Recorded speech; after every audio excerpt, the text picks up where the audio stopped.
Listening? Hey, bastard! Hey! Are you listening? Damn right. Nagito, I'm talking to you! Huh? Jeez. Don't hurt me! I figured you weren't even listening! Sorry. I was just thinking. Tch, you were probably thinking about something messed up, weren't you? But I have been listening to you. Nekomaru was killed, right?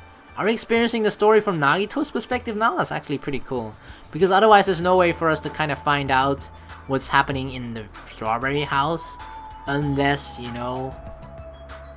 the only way is just for them to tell us what happened. But, you know, that obviously leaves out a lot of details. And they could lie about things as well. So this is an interesting way of doing it. And the body discovery announcement was referring to him. Damn it. Tch, out of everyone here, just had to be Nekomaru. Damn it! After what he went through to come back to us. Damn it! How pitiful. It's tantamount to be killed twice. Truly, he was a man burdened by terrible misfortune. Hey. Okay, so now that we know the situation over there, is it alright if I go ahead and fix the elevator? Is it alright if you wait a little bit? Before you do that, we should... Did you call for me? Get the Monokuma file, right? Ah! He's here! Now then. It seems you guys have noticed that the incident has taken place. So, this is for you. Red bean bread and milk. Oh, yummy. And there's a bonus item. It's the Monokuma file. So I'm guessing we're going to be investigating this side of the house, the strawberry house, as Nagito then as well. Do your best. Come on! Satisfy your hunger with this, and do your very best on the investigation. Why is the Monokuma file being treated like a bonus item? Because that's technically what we've quote-unquote earned besides the food as well, you know? Because with the killing comes the Monokuma file. It's just like, you know, when you order a freaking Happy Meal at McDonald's, you're just gonna get fries with that. Just like a Monokuma is gonna come with a murder, unfortunately. Whatever, man. Let's just eat. Eating should come first right now. Damn right. You're right. It's okay if you guys eat. But can you hear me out while you're at it? What do you yearn for? What is it? Well, I was thinking about what we should do, and I wanted to discuss it. Even so. Thanks to the killer, we can't even go to the crime scene. We have to wait till Kazuichi fixes the elevator. And this is the interesting thing, right? Where's the elevator broken? How has it been broken and stuff like that? Because the thing that you have to take into account is that one of the murderers is here, you know? And if it is someone from Strawberry House, then like that person would have had to go back from Grape Tower to Strawberry House somehow, and they broke the elevator along the way as well. Or, you know, it makes more sense actually that a killer is possibly from Grape Tower, but then why did it enter through Straw? I don't freaking know. That's one thing we do have to, like, it's really difficult to try and think about that because there's so many just deviations that could have happened, like, oh, they could have either entered through this or maybe they didn't, and blah blah blah blah, you know. That's gonna take a lot of time to go through all of that properly, so I'm not gonna do that. But I just know that it's very, very complicated in that sense, that to kind of, it really depends on where and how the elevator is broken, I think. Because, you know, that person had to have broken the elevator and gotten off somewhere, right? If that person belongs at Strawberry House, that's obviously where he wants to end up at the end, after doing everything, after he's done with hiding clues or just breaking stuff and everything, you know, or making, laying down traps, tricks, and all that stuff, you know. That person obviously wants to be in the house that he belongs at, because otherwise it would be too suspicious. So yeah, if it was someone from Strawberry House, then like they must have broken the elevator somewhere near Strawberry House, so that after they left the elevator, they would, you know, after breaking the elevator, they still would have to get off and leave to end up in Strawberry House, and vice versa kind of as well. With Grape House it becomes easier because they were already presumably at Grape House due to the fact that they were switching it from Strawberry Tower to Grape Tower. Therefore they were already there, and then just, you know, they're already at Grape House and just break it from that side, and then they just stay at Grape House to begin with. But that's the tricky part, because if it's already a person at Grape House, or if it is a person from Grape House, they would have to go to Strawberry, blah blah blah blah blah. We went over. I said I wouldn't go over this, and I'm already half going over it. So blah blah blah. Okay. True. There is no doubt that the killer is responsible, but it seems as though they made a huge mistake. There's no way the symbols of hope will give up because of this little setback. There's no way everyone will just cross their arms and wait for the class trial to start. We need to do everything we can on our end to prepare for the class trial, right? I'm actually wondering, is the Monokuma file that they get different from ours? Because we have seen the crime scene, the people from the Grape House. So, do we have to relay information like, oh, you guys are going to investigate Strawberry House, can you check this, and this for us, you know? Or do they get a modified Monokuma file where they sort of can think of their own, like, oh, okay, this, like, for example, they, on their Monokuma file, are they going to see, like, oh, this is the murder weapon? And like, oh, okay, then that might come from the final dead rooms, giving them a clue, like, we should look here. Like, you'll probably look over everything regardless, but still. But, well, yeah. Fine.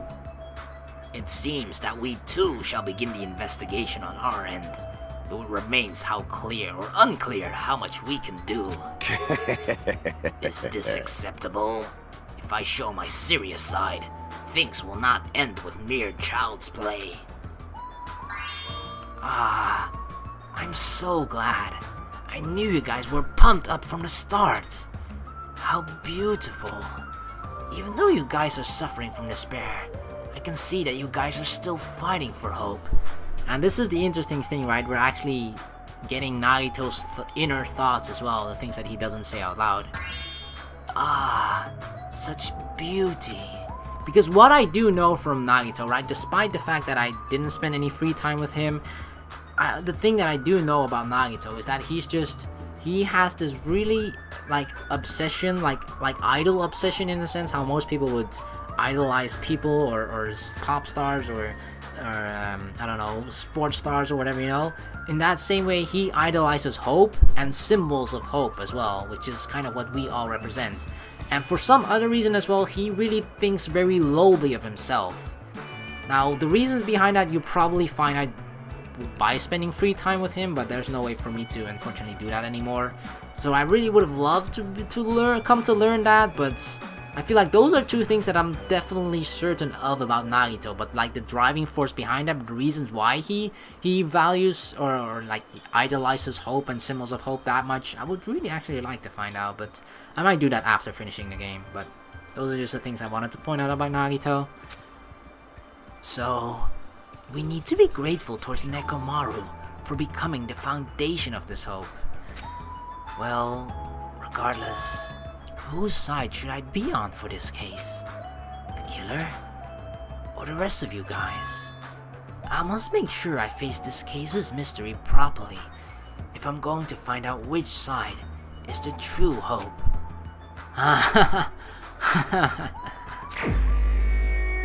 Well, investigation as Nagito. Hey you guys, why don't we try arranging the sequence of events in this case? You know, so we can properly understand the situation we're in. Fine. I have no objection. Proceed. Then let's look back at what happened this morning. We tried to use the elevator so we could participate in Monokuma Tai Chi, right? Damn right. Since we're staying at Strawberry House, in order for us to get to the meeting spot at Grape Tower, we needed to use the elevator first and go to the Grape House. That was before 7 AM, since it was right before Monokuma Tai Chi. Man. But once we realized the elevator was disabled, I seriously panicked. Anyway. And since we couldn't do anything about it, we just tried to get inside the tower from Strawberry Hall. But when we actually got there, the button on the holder was broken. Thanks to that, we couldn't enter the tower at all. So Fuyuhiko suggested that we use the phone and call Grape House. This, too, must be the will of causality. And that was everything that happened this morning. I must say, I'm surprised. I never expected that the elevator would be disabled.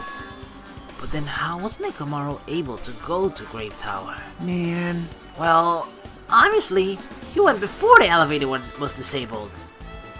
And when was that? You. Idiot! If we knew that, this wouldn't be difficult! Well. No.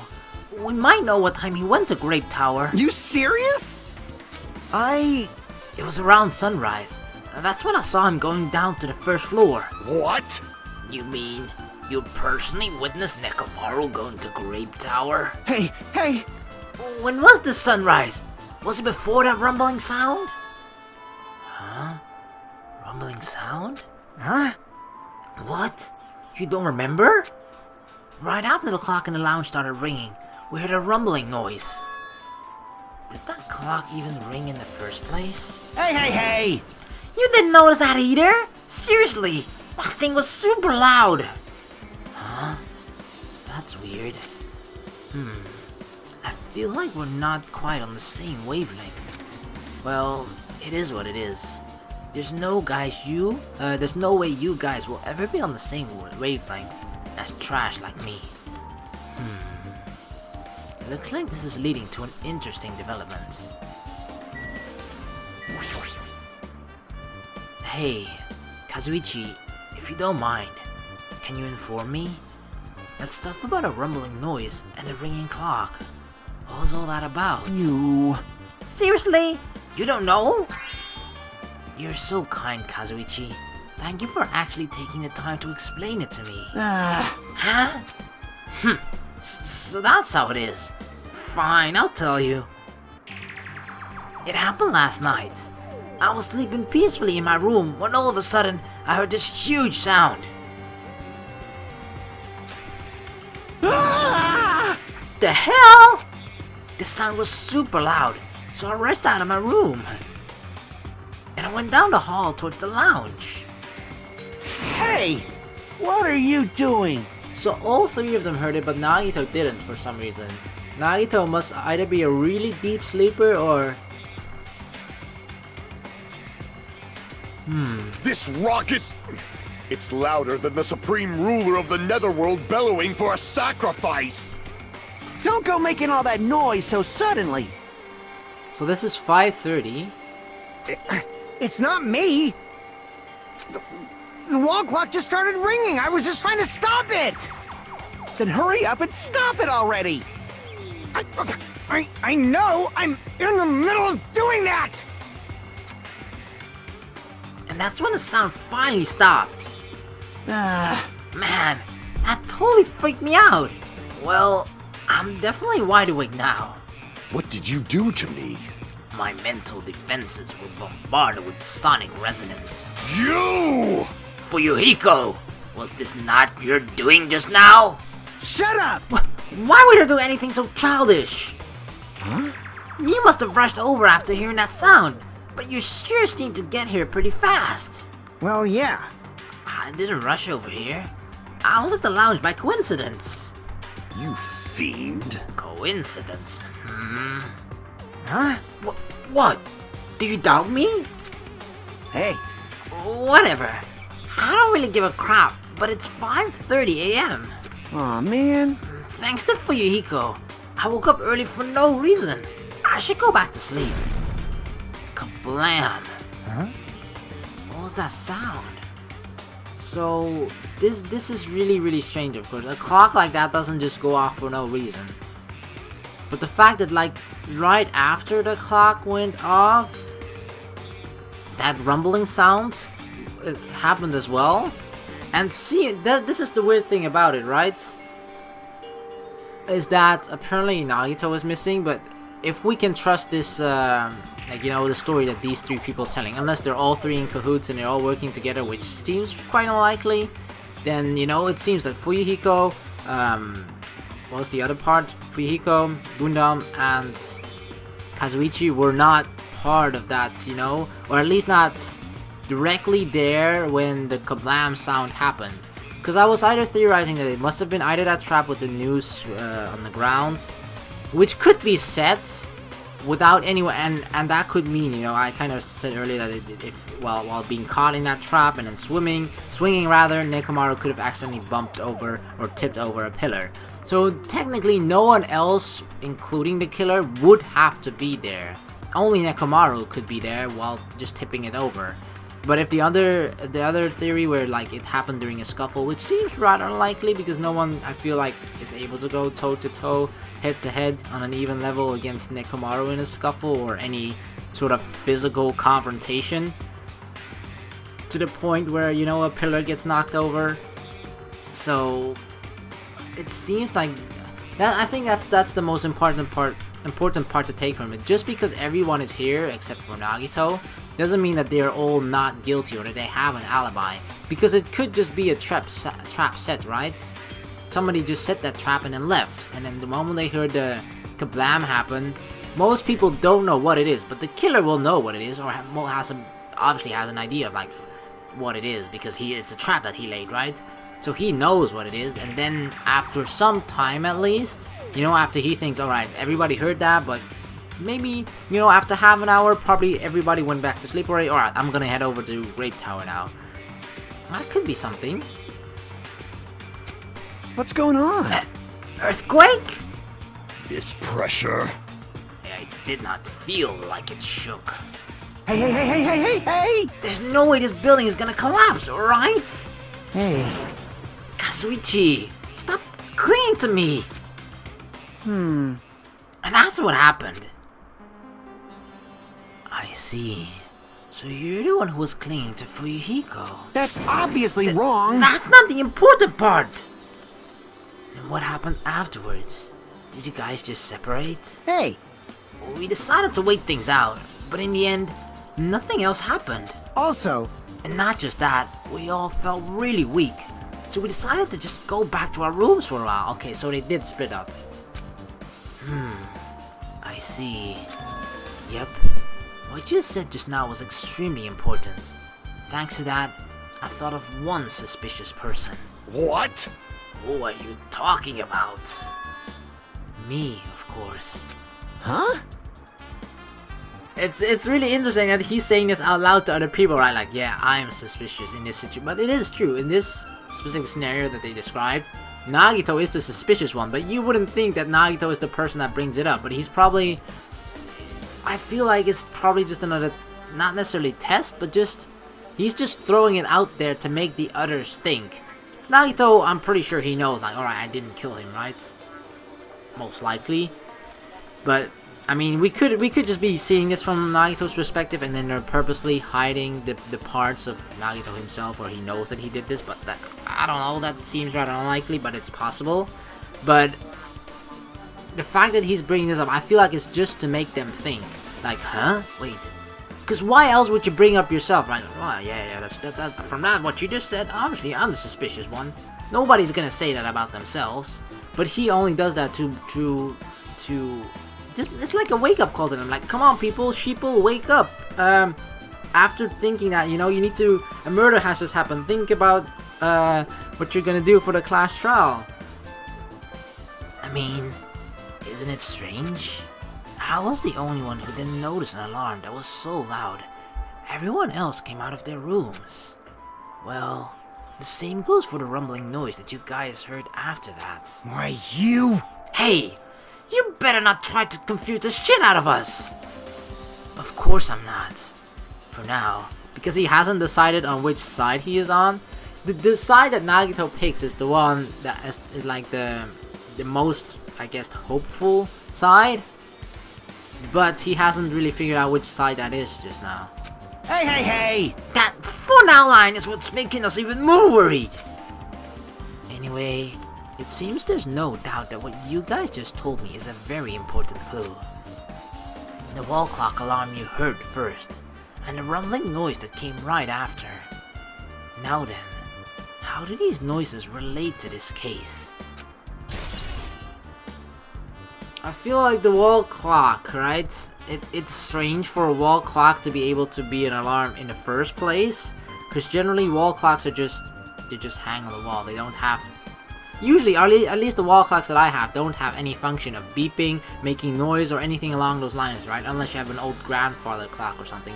We used to have an older one like that, but like the one that you see right now without that bottom part, without the bells attached to it, those are usually just wall clocks, you know, and they don't usually make sound whenever anything happens, or they don't have the function of I'm gonna send an alarm for 3 p.m. blah blah blah. You would need to buy a specific clock that functions as an alarm, but most wall clocks don't, at least the ones that I have don't.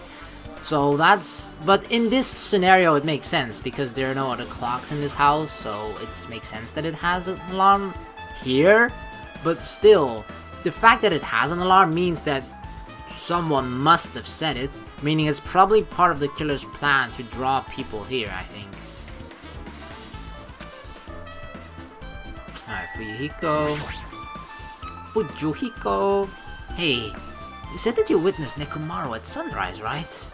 Can you explain that to me in a little more detail? I was so hungry yesterday that I couldn't sleep. I figured it was nearly morning, so I went to go check the clock in the lounge. It turns out it was totally off. It was still around 5 a.m. And that's when it happened. I heard the sound of the door closing off in the distance. When I stuck my head out from the lounge, I saw Nekomaru's back, who was about to go down to the first floor. I thought about running after him, but I didn't have the energy or willpower to do it. Tcha, if I knew something like this would happen, I would have mustered the strength to follow him. Hey! But why would Nekomaru wander off so early in the morning? I was wondering about that too. I mean, I already knew I wasn't going to get any sleep.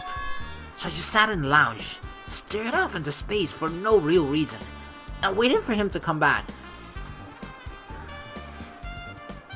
Like, if it wasn't in any other situation, this would have been suspicious behavior, right? But it is a valid reason for him to do this just because of the state that they're in. They're all starving, they're all, you know, they haven't eaten in quite a while, and they're all low on energy and probably feeling very, very weak. So yeah, in any normal circumstance, people would probably run after Nekomaru or maybe even follow him or something like that, you know? Try and figure out, oh, what is he doing? But in this situation, you can't fault Fujihiko for doing what he did. I'm still saying it's somewhat suspicious, but his reasoning behind why he did what he did makes sense to me, just because of the current situation that we're in. Jeez. That's when the clock in the lounge started ringing. Thanks to that loud alarm, I completely forgot about Nekomaru. Until just now. Then, from the time you saw Nekomaru until the alarm rang, you were at the lounge the whole time? But what were you doing during that time? By chance, were you thinking about everything that's happened so far? And getting choked up? What? Huh? Was I right? I mean, Fujihiko, he has severely changed, and even in ways that you wouldn't see that quickly. And also just, I feel like, even more so than the parts that we've seen from Fujihiko, right? We've seen some softer sides of him wanting to be part of the group, him actually helping with stuff in general, even if it wasn't the class trial and investigation.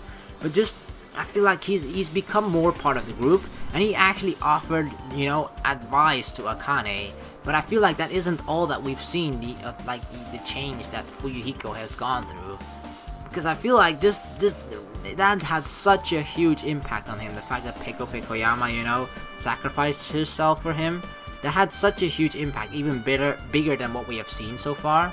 So him sort of just sitting here in the lounge thinking about things, not necessarily reminiscing, but just trying to organize his thoughts and, you know, thinking back a little bit. It makes sense. You... Of course not, asshole! You're completely wrong! I'm sorry. You're absolutely right. And I thought you were reminiscing about Peko or something. But that can't be. Right? No, I think he was. After all, you already know how pointless it is to cling to the memories of the dead. Fujihiko's account. Yep, I get it now. Thanks to everyone's detailed information, I'm slowly getting a grasp of the situation. Already? If I put events in chronological order, Fuyuhiko witnessed Nekomaru at 5 AM. That's the time Nekomaru apparently went down to the first floor. At 5:30 AM, the alarm clock in the lounge started ringing. When that happened, you two woke up and left your rooms to go to the lounge where Fuyuhiko was. Right after that, you heard a strange rumbling sound that didn't quite make sense. Let's make history. Now that I think about it, something might have happened to Nekomaru during that noise. If so, that must have been Nekomaru's final scream before he breathed his last. Hold on!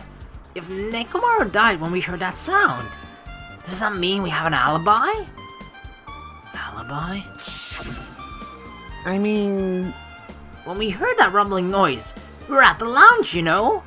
If that's when the killer murdered Nekomaru, then we have a solid alibi. I feel like the murder didn't even take place with the murderer or the killer in the room. Because what could have happened, right? If I'm still gonna stick with the fact that he just stepped into that noose and then he hung upside down. And remember that there was blood on the, or oil rather, the blue oil was at the top side of the pillar. So he could have been hanging, and then while hanging his head just busted against the top side of the pillar, and that's how it tipped over. And that's why there's oil on the top part of the pillar. That makes sense, because before I wasn't able to explain that, but now that seems to make sense. That's a possible conclusion. And that the hammer was either just put there before or after. Because the thing is, right, a really important thing, when Nagito put everything into chronicle order, was that the fact is that, okay, so Fuyuhiko saw Nekomaru leaving at 5 AM. Then was alone for half an hour until 6 or 5:30 when the alarm went off. At 5:30 during the alarm, all three of them were here. Kazuichi, Gundam, and Fuyuhiko were here. All three of them. Fuyuhiko was here fairly early. He was here the first, according to Kazuichi, I believe. So he was already here trying to turn off the alarm, right? So he was, according to his story, he was in the lounge the entire time between 5 AM and 5:30 AM. Now, you know, nobody saw him during that time, so it's possible that he just ran off before or just did other things and then was here again. But the most important thing is that he was here earliest, meaning that he was at around 5:30 AM. He was Fuyuhiko was definitely in the lounge. Now he could have just, you know, left at 5:05 and then came back at 5:20, so he's gone for like 15 minutes and then relaxed in the lounge for the last 10 minutes until it was 5:30 again. That's another possible conclusion, but it seems to fit that he was just here in the lounge the entire time. But there's still a margin of time during that period from 5 AM to 5:30 where Fuyuhiko could have possibly, you know, just have gone quote-unquote missing or just left and wasn't in the lounge at all. But the most important thing is that it's an alarm, right? And considering the fact that Nekomaru left at 5, and Fuyuhiko, according to his story, was at the lounge between 5 and 5:30 all along before the alarm went off. So it's a logical conclusion to take or make that the alarm was then set before 5 AM, right? If Fuyuhiko was here the entire time, then either Fuyuhiko set the alarm, which would seem weird, because why would he else like, oh, why, pretending that he didn't, and doesn't know why the alarm is even going off in the first place. So I feel like the alarm must have been set before 5 AM, and it would actually make sense, but why would... the reason is like, why would anyone set the alarm other than a killer trying to lure people here? Or the killer... that's possible. The killer could have set this alarm to this way try and establish a alibi for themselves? That could be possible. They're like, oh, I'm gonna set, but then it's really difficult, I feel, because you'd have to figure out and think exactly when, quote unquote, or around the time Nekomaru is going to be killed, right? Or is going to die, rather. Huh. I feel like it's really tricky to figure out. Yeah. I don't know how the killer would do that, but I feel like that's a possible reason, and it could definitely be a good reason why someone set the alarm in the first place. So I was thinking either Nekomaru could have sent it and then went down, put on the alarm, and then went downstairs. But for what reason would he have turned on the alarm at this time? That doesn't make quite much sense to me, or at least given with the evidence that we have at the current moment. So the only possible conclusion is that the killer just did this to try and establish an alibi for himself. Like, oh no, look, Nekomaru died at this time. I was here with everyone else, so you know, I can't be the killer. I get it. Can't argue with that. It might be too soon to declare that just yet, definitely. We can't be certain unless we first clear up the mysteries surrounding that rumbling noise. A rumbling noise, huh? Did something heavy fall over or something? Also, based on what everyone just told me, there's another thing I'm curious about. You all heard the alarm clock in the lounge go off just before the rumble. What do you suppose that means? Hey, Haven't we talked enough? I really think I should repair the elevator soon. Oh my, you're still here? Gah! Once the elevator's fixed, I'm not gonna let you anywhere near it. And so Kazuichi ran down the stairs, complaining for some reason. jeez. The thing is, Kazuichi is acting strange, but I feel like he always acts kinda strange. So that doesn't necessarily means it's a clue or that he's suspicious. I feel like whenever a murder happens, he just acts suspicious, but if you act suspicious every single time and not end up being suspicious, it doesn't become suspicious anymore, right? It just becomes part of his behavior, quote-unquote normal behavior around this time of the chapter, I guess. So what should we do now? There's something I wanted you to do. After the elevator is fixed, there's something I want you to investigate. Huh? What is it? The clocks in the first floor lounges of both Grape House and Strawberry House. Right after that, you heard a strange rumbling sound that didn't quite make sense. Huh? Why? I'll tell you later. Hey, bastard! Fine, but why are you asking me? You can investigate that yourself. I would investigate it myself, but by the time the elevator is fixed, there's a chance I might not be with you all anymore. Huh? What? Anyway, I'm counting on you. It sounds like Nagito is gonna put himself in a dangerous situation where he might die or something. God, that bastard doesn't make any sense! Now then, here comes the main event. There's only one thing I can do for the— he's gonna enter the final dead room. He's gonna enter the final dead room. That's what Nagito is gonna do. I can go to that place. For everyone's sake. I can't let them face that danger. I must be the pariah who goes in their place. Oh. See, this is what I mean. The thing about Nagito is, right, you may not think similarly like him, you may not agree with how he does things, but I feel like at the end of the day, at the very end of the day, they all have a similar goal in mind, right? So, even though you may not agree with how he does things, they both sort of fight for their similar cause. They both fight for hope, right? So, and the fact, I mean, this is probably, the reason why he's doing this is not only because, it's part, I feel like it's mainly due to the fact that he thinks so lowly of himself compared to all these other symbols of hope. That's why I feel like, this is the thing that I can do for them, you know? It's like this makes him, not only, because it's a dangerous situation, he probably wouldn't want any of the other symbols of hope to be exposed to. He doesn't want anyone else to do it when it's a dangerous thing that he can just figure out himself, perhaps. You know, if someone's life is in danger, he would rather have his own life in danger than any one of the other symbols of hope. They just shouldn't die, at least not like this. Not for a cause that isn't immediately to benefit hope, right? That's it. I should investigate one more time before I head over there. The elevator and the door at the far back of Strawberry Hall. Just in case. It might be good to check to make sure they're really blocked off. Yeah, that's a good point, you know? Because a person can say they're blocked off and on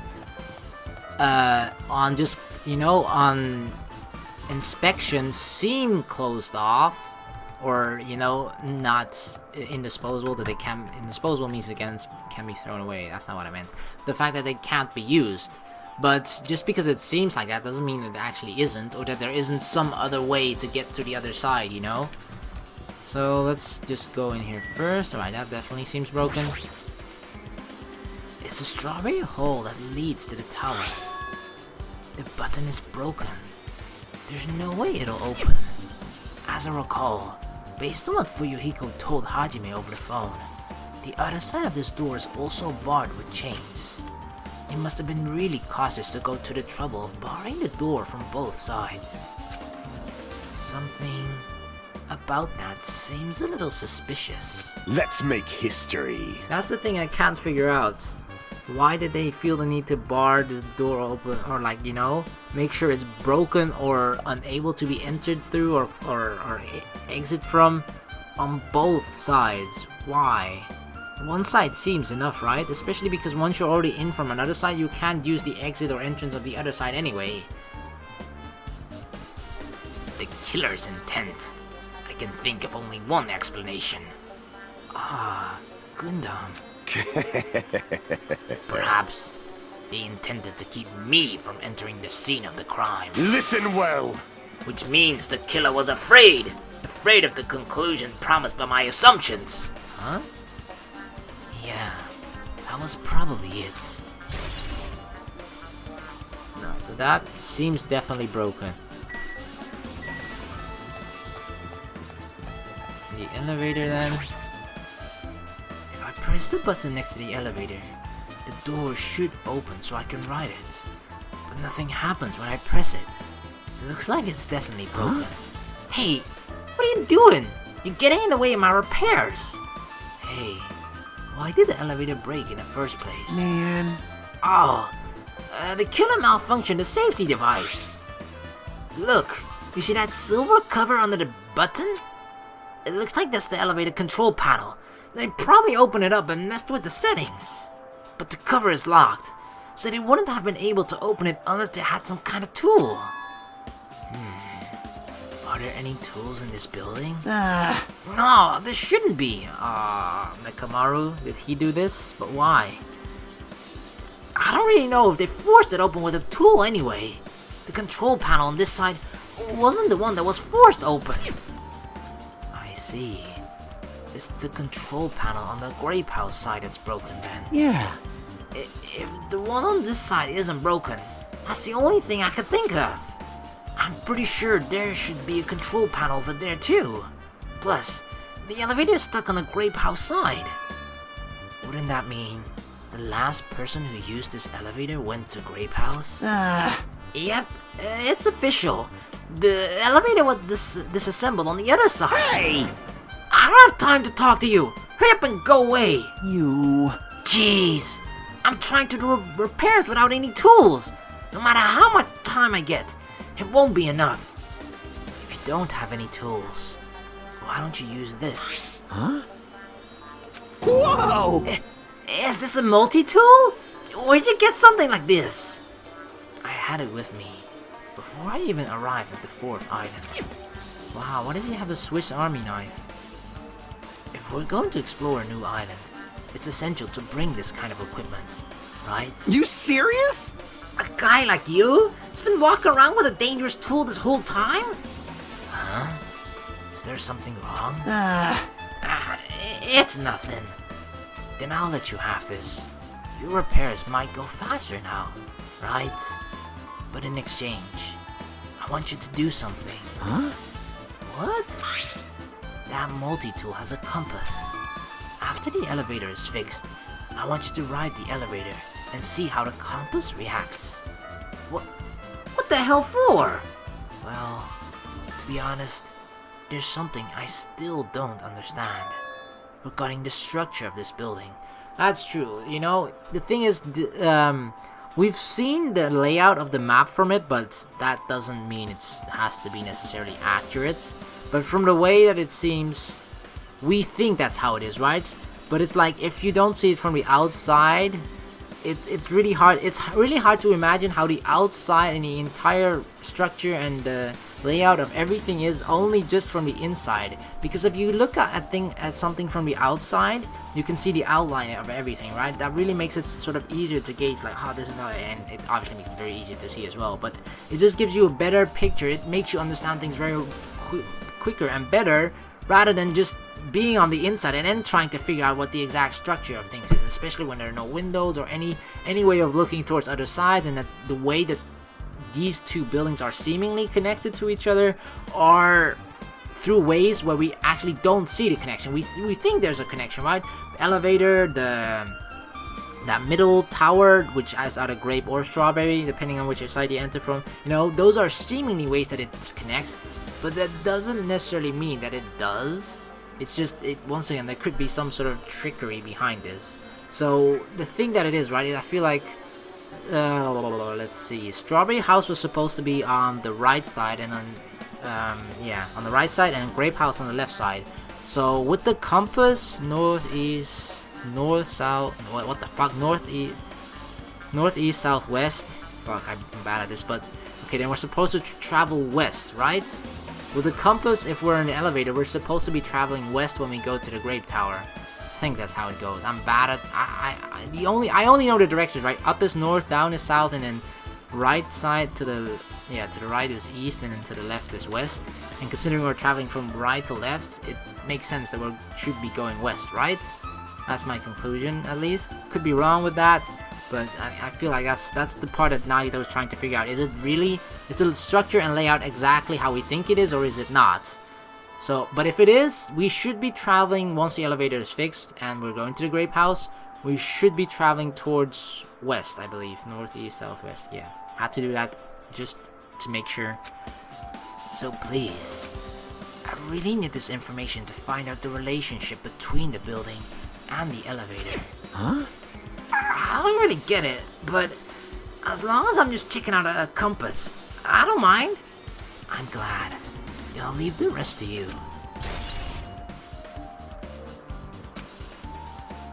Just as I thought, there's no mistaking it. The elevator in the Strawberry Hall door looks like they're completely broken. I didn't expect the contact elevator to be disabled from Grape House. As long as it's disabled, there's no way to move between houses. Which means the person who disabled the elevator would be stuck at Grape House. That person, they should still be at Grape House. But no, it's too soon to form an answer. But I won't be too late to find the answer, even after I finish investigating that room. I feel like what Nagito is thinking, that it could have just been Mekamaru, but why? I feel like it seems most likely as well for me that Mekamaru did that, but I'm truly struggling to find the reason behind it, why he would do that. The final dead room. Only those who win the life-threatening game contained within will reach the octagon, and inside the octagon, the ultimate weapon awaits. There's no doubt Nekomaru's killer has been to that place. No matter where I search, there are no weapons anywhere in this building. Regardless of the weapon used to kill Nekomaru, the killer must have obtained it there. If that's the case, I should get going. Also, unlike everyone else, I don't mind dying at all. That's all the more reason why I should go. Uh-oh. What the hell is this? Oh god. I see.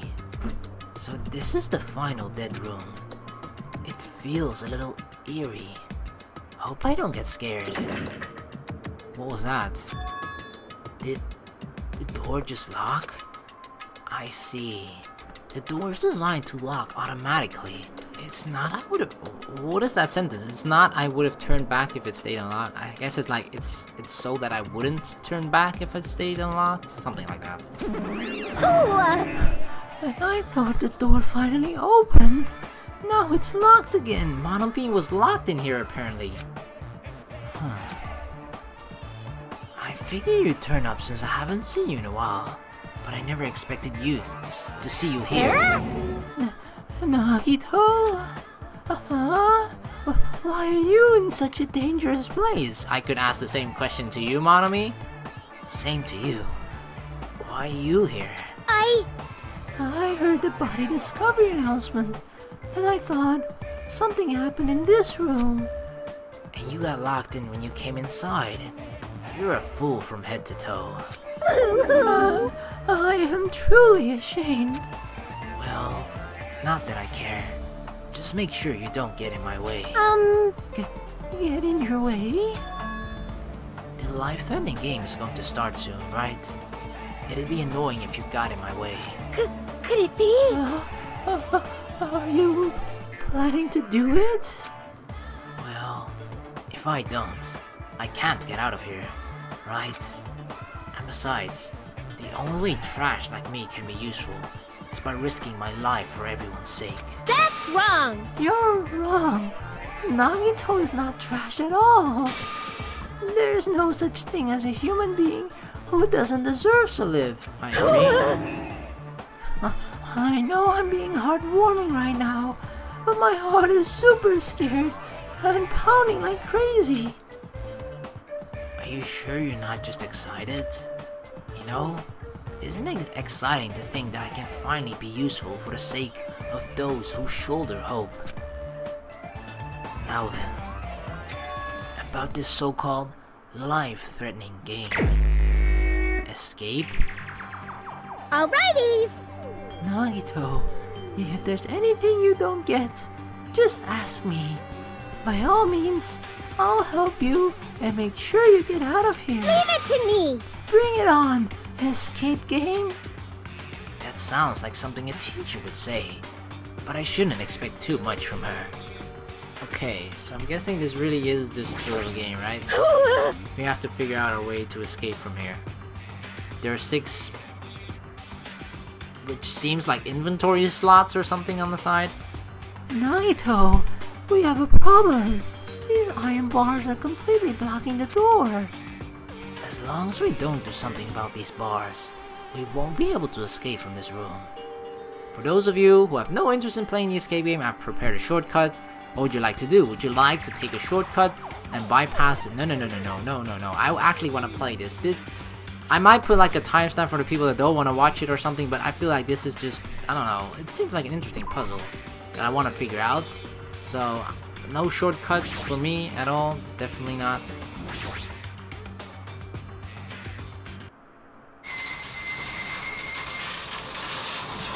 A gun? Ding ding ding ding! Yay! Looks like we cleared it, so fuck. At some point I got stuck and I actually turned off the recording because I had to go do something, and I came back, forgot to turn on my fucking recording, and then I checked back at a point where I was kind of a little bit stuck again, like, oh fuck, did I put on the recording? And I mother freaking didn't put on the recording. So yeah, I could replay through the final dead room and then kind of say like, oh yeah, this is how it went for me and blah blah blah, but no. It won't be as you know, it won't be as fun as it would have been how I went through it before, but it's just, yeah. Fuck. Sorry guys. With our powers combined, we were able to clear the life-threatening game. Who cares about clearing it? Why does the exit feel like it's not opening? What do you mean it won't open? Are you serious? It's not opening. We have to take the weapon. Didn't I just tell you that? It's not the exit. Even the door we entered from isn't opening. Maybe the game isn't over yet. Could it be? Is there any chance that that thing I found earlier was just joking around? Seems like you have something on your mind. But when I first arrived in this room, I received a letter. A letter? I'm sorry. I thought it was just a prank, so I didn't have a chance to tell you. enough with the excuses. Hurry up and show it to me. Yes, it's this. Solve the mystery of the final dead room and you will obtain the right to play the life-threatening game. So this isn't even a life-threatening game yet. It's just the mystery of the final dead room that will give us the right to play the life-threatening game.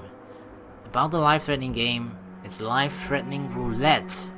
P.S. You are held liable for setting the roulette's difficulty. Depending on the difficulty, I prepared special prizes. Make sure you don't overdo yourself. I see. So that's what it meant. Yeah, because this place doesn't really feel like it's threatening our life. Like, sure, we are stuck in here, but it isn't as much of a threat as it was before. Like, you know, we're still in a similar situation. We're stuck in an area. It's just a smaller area than it was before. Except in this area, there's actually a way of getting out of here. Whereas in the grape house, strawberry house, there wasn't, except killing. But to kill, you have to go through here, blah, blah, blah, right? What does it mean? It means the games up until now were just the opening acts. From this point on, it's the real performance. Life-threatening roulette. That's probably like Russian roulette. That's why there's a gun here. See? A gun came out from there. Which means I have to use that to play Russian roulette. Right? Russian roulette? Then allow me. You can't! No matter what, it is too dangerous. Hey, Monokuma, there's something I wanted to ask you. In all honesty, I don't really understand the rules of Russian roulette. Hey! If that's the case... She's really gonna explain it, so she's like, yeah, don't do it, Nagito. But since you've asked for me to explain the rules, alright, here's how you do it. Load one bullet into the cylinder, and then spin it. After that, point the gun towards you, and pull the trigger. You can't! Wait, you can't do that. There's a 1 in 6 chance you'll die. Now it's even okay, it wasn't 1 in 6 before because it was like either 50%, you either do it or not. You either participate or don't, and then after that 50% chance, well, it's not even a chance anymore because it's just a decision, so screw everything I fucking said. But like, if you just didn't say anything at all, maybe he wouldn't have figured out. A 1 in 6 chance of death, which means the failure rate is only 1/6. Hey, is that rule really okay? I mean, if there's only a 1/6 chance of failing, wouldn't the game be too easy? So shouldn't it be the opposite? Remove 1 bullet from the gun, and then use it while there are still 5 bullets loaded. Yeah, that's like hell mode or something. That's like the most difficult part of it. But the thing is, right, Russian roulette is generally played in a group of people, right? You load in one bullet into the chamber, you then spin it, and then you point at yourself and then pull the trigger. If it doesn't, obviously, if you don't fucking kill yourself, then you move past the gun onto the person next to you. And it kind of goes like that in sort of a circle, right? But considering Nagito's playing the game alone, I guess he wants to up the ante, he wants to make it more difficult for himself. If you do that, there will be a 1/6 chance of success. It doesn't matter, Nagito is the ultimate lucky student anyway. Yep, that would definitely make it a more thrilling game. That's... I don't think he's gonna die from this. What are you saying? Let's give it a go. Hold on, Nagito! What are you doing? What am I doing? Playing Russian roulette, obviously. This is not Russian though, this is Russian, Japanese, I don't know, all the fucking crazy countries combined. I've only removed 1 bullet, so there's only a 1 in 6 chance that I'll survive. You can't! Please stop! It's not much of a talent, but even I have an ultimate level talent, you know? True. I'm the ultimate lucky student. Boom, and before he blows his brains out. But if I can't win when there's only a 1 in 6 chance of success, then what kind of ultimate talent is that? Ah, so you're trying to push your luck, huh? I mean, if my luck gets me killed like this, there's no way you can really call that talent. Fair enough, I guess. If I'm truly the ultimate lucky student, I need to survive here. Well, I wouldn't recommend it, but if you truly want to prove it to yourself, I guess. Isn't that right? Oh god. Please stop! I knew it. Click.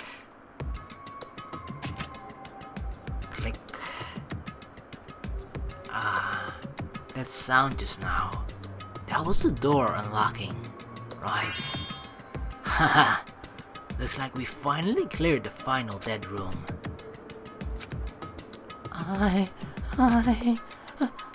I'm scared of you, Nagito. Really? Oh, well, let's go. The octagon should be just beyond that door. I mean, to anyone else, that seems fucking crazy and insane, right? And to me, it kinda does as well. But it's like, if there's anything that Nagito as a person coming here or coming to Hope's Peak, recruited into Hope's Peak Academy, right? The only reason and talent and skill that he supposedly have is being lucky. So that's the only thing that I feel like he can, or probably he feels he can count on. The only way for him to prove to himself, like, I am actually, you know, I'm just not here by dumb luck or something, you know? Well, poor choice of words maybe, but you know what I mean, right? I'm here for a reason, and the reason is because of my ultimate quote-unquote skill, which is luck.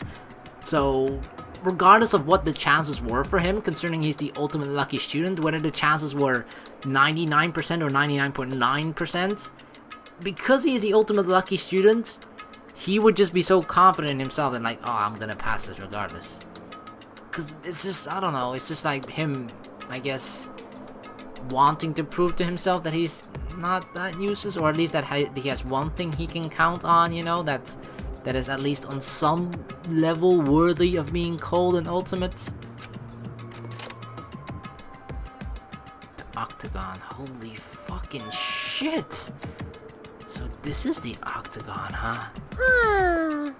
What a distorted room. What do you mean? It's like, holy shit. Well done. Congratulations, Nagito! He's here. Congratulations on clearing the final dead room! And you even challenged yourself at the highest difficulty with only a 1 in 6 chance of success! Here. I have a modest present for someone like you! Now then, this first. Oh, the book. Is this the Future Foundations' file? Didn't we already get this when we were at the roller coaster? Well, just think of it as an extension of that. Extension? Hey! You. What are you giving without permission? Let's see. And one more special prize. Here you go. Uh-oh, another book from Hope's Peak Academy. This crest. Is this Hope's Peak Academy's? That's right. This file. It contains your student profiles from the time at Hope's Peak Academy. Meaning, there are profiles that you guys don't even remember. Oh, finally. He's been teasing us about this for like the beginning of the chapter, and we almost thought that he was just lying about it, but he actually does have it and he has given it to us now. Our time at Hope's Peak Academy, huh? But after all this time, I still can't believe it. What? You mean that matter concerning your stolen school memories? I mean, a no-good person like me actually spent time with everyone else at Hope's Peak Academy? No, that's impossible. If that's true, how did I feel? Surely, I would have spent my time feeling ashamed of myself for being in the presence of such greatness. Jeez, whether you're upbeat or depressed, I still don't understand you at all. Oh well, anyway, I'm passing this along to you. How you use it is up to you. Oh my god, just like the way that he talks about himself really just makes me want to go back to chapter 1 or whenever and just spend some free time with Nagito, just to, even if it doesn't directly benefit us. I just want to know, like, why does he think of himself this way? Thanks. I'll take a long look at it later. So if I look at these profiles, I'll be able to find out what Hajime's hidden talent is too. He'll probably be happy about it. Yay! Someone like me was finally useful. Huh? What are you laughing about? Well, I just thought it was ironic. Out of everyone here, someone like you was the one who obtained the Hope's Peak Academy's student profiles. What do you mean someone like you? I'm not sure if you're lucky or unlucky. What does that mean? But looks like things are gonna get interesting. Uh-oh. Yes, Nagito. You might be the one who made things more interesting. I don't really know what you're talking about. Uh-oh, there's some sort of secret. Hey, hey! What are you planning? What's written in there? Like... Anyway, Monami, Hey! Hey! no cheating. You haven't reached the end yet.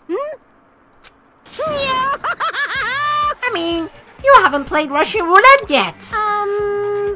But Nagito already did. What are you saying? No, no, no, no, no! No. Damn it! Get over here! Revenge of the final dead room! No! Coercion! Jeez. They're gone. In the end, I still don't understand what Monokuma was talking about. But for now, I'll leave this file for later. First, I need to investigate this room. It's not like I know how to get out of here. What else is here? So there's a shit ton of weapons, as you can see. I see. There are lots of firearms here too. There are handguns and grenade launchers. Even... But I don't see anything that looks like it could be the ultimate weapon. I wonder where that so-called ultimate weapon is. More weapons. Axes, swords, hammers, metal wires. There's a lot of items here that could be used as weapons. But I don't see anything that looks like it could be the ultimate weapon.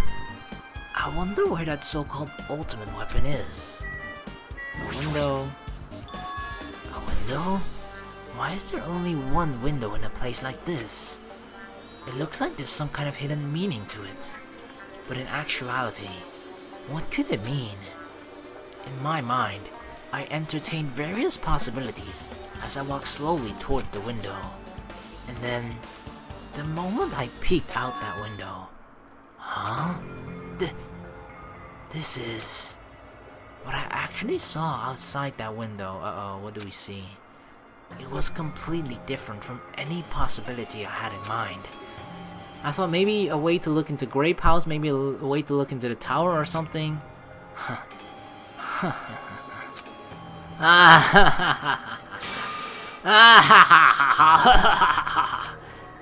see. So that's what it was. Okay, this window is a huge clue. It's a huge clue. They don't want to show it to us. What I saw outside this window, if I start piercing it together, or piecing it, and think about it, yeah, I see. It seems I'm finally starting to get a larger perspective of the funhouse with this. So it shows us, I think it shows us a part of the funhouse on the outside that makes it different from how we think it is, you know? Remember that whole image with like, oh, the two buildings side by side with one connecting room in the middle, which is the tower, and then the elevator connecting those two houses together.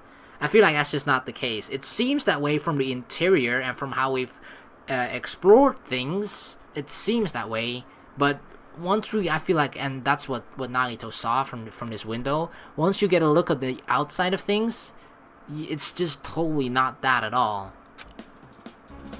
But yeah, like what the fuck does that even help us? Okay, so we checked all three of those. I guess that's the back into the final dead room. Why would we want to go back? There's a floor hatch, refrigerator. A refrigerator? Here? I wasn't expecting to find drinks in it, but when I opened the door and peeked inside, I see. There are poisons stored in here. You could secretly kill everyone with poison. In a way, it can be considered the most powerful weapon. But in that case, you'd have to ignore the rules. Okay. So I do have to backtrack once again all the way to the back. Remember when I kind of said like, oh, this killing probably didn't have much planning involved? I kind of changed my statement a bit after that as well, but I just feel like, okay, there was definitely planning in this involved, right? Obviously.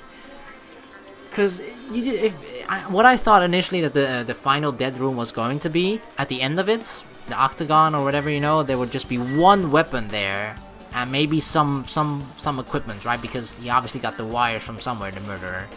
But the fact that there are so many weapons and so many options, it just, if the killer isn't here, just like, alright, he obviously has to put some thought into it, like which weapon is the best to use without attracting as much attention, because obviously a fucking grenade or a gun or whatever, you're gonna hear that, right? You're gonna hear the boom, you're gonna hear the explosion, you're gonna see the after effects of an explosion of a hand grenade and stuff, you know?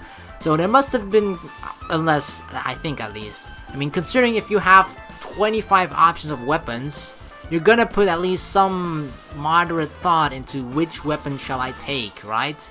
And the fact that that person took what seems like a freaking hammer or mallet or whatever over any other of these weapons is also quite interesting. So there's definitely obviously some thought involved. I mean, even back then when I said there wasn't many or at all thought involved, I didn't mean at all. I think I just didn't mean many or... But... I don't know, fuck it, I was drunk when I said it, okay? Just forget about that in general. It's just that when I see this, it's like, yeah, why the mallet or hammer over some of the other choices? That's something that the killer definitely must have thought about. But alright, there's a hatchet here, floor hatch. There's a door on the floor? Isn't this the first floor of the strawberry house? Could this door lead underground? Based on the sketch, there shouldn't have been a bunker. No. Maybe what lies beyond this door? Grape house? Things are finally getting interesting. I think it's actually grape house. Because of he saw from the window. He saw from the window and then he's like, and then now he thinks, yeah. Amazing. I feel like the fact that he looked out the window and then saw the hatch, it just clicked for him. It clicked for him what he saw out of the window, and when he questioned the structure and layout of the fun house and everything. I just feel like it clicks for him. It just like for him like, oh, that makes sense. But because we don't see it, for us it doesn't click. There's no connection. So I don't know. We'll probably have to wait until the class trial to figure that out. As expected of a place that cannot be reached unless you clear the final dead room. Thanks to how I arrived here, all the separate pieces seem to have connected together in one fell swoop. A chain reaction culminating in the truth, all thanks to just one clue. I know now's not the time to enjoy things, but this is definitely a good feeling. Especially that window. That's right. Everything became connected from there. Thanks to that window, I realized the mystery of the ultimate weapon and the funhouse. Oh, please show it to us! Now, all I have to do is tell everyone else about this. But before I do that, I should finally take a look at the file I received from Monokuma. Especially if it's everyone's student profiles from their time at Hope's Peak Academy. That's important. The thing that I'm really a little bit disappointed about is that, you know, when we follow the story from Hajime's perspective, we pretty much saw everything from Hajime's perspective, right? Here we're playing this part. I thought it was a pretty good idea, because otherwise we're just missing the half of the entire investigation, right? Then we would, during the class trial, we ourselves would be in the blind or in the dark as to what has happened in the red or in the strawberry house as far as investigation, what these people did here and Nagito did here. But the fact that we're seeing it, it's just the fact that, you know, otherwise we wouldn't have full access to the entire investigation. But so their way of fixing it, or to at least give us that look of like, okay, you've had the chance to investigate everything, is to give us to investigate from Nagito's perspective. But they're kind of, you know, only teasing it in a sense. We're getting some of the inner thoughts of Nagito, but he's obviously not revealing everything. And there's obviously a reason behind it, because honestly the class trial would probably just be too easy. But it's just it annoys me a little bit, you know, to think that, oh, the window is right there, it's so close, and Nagi to actually look through it, and then indirectly it should mean that we ourselves should look through it as well, or should be able to look through it and see what it is. But the fact that we can't, just like, I want to see it. But yeah, we have to keep the class trial at least a little bit mysterious and difficult. I cautiously opened the file and read it carefully, taking care not to miss a single letter. Please tell me we can actually look inside this as well. Carefully. Huh? Is he himself not in there or something?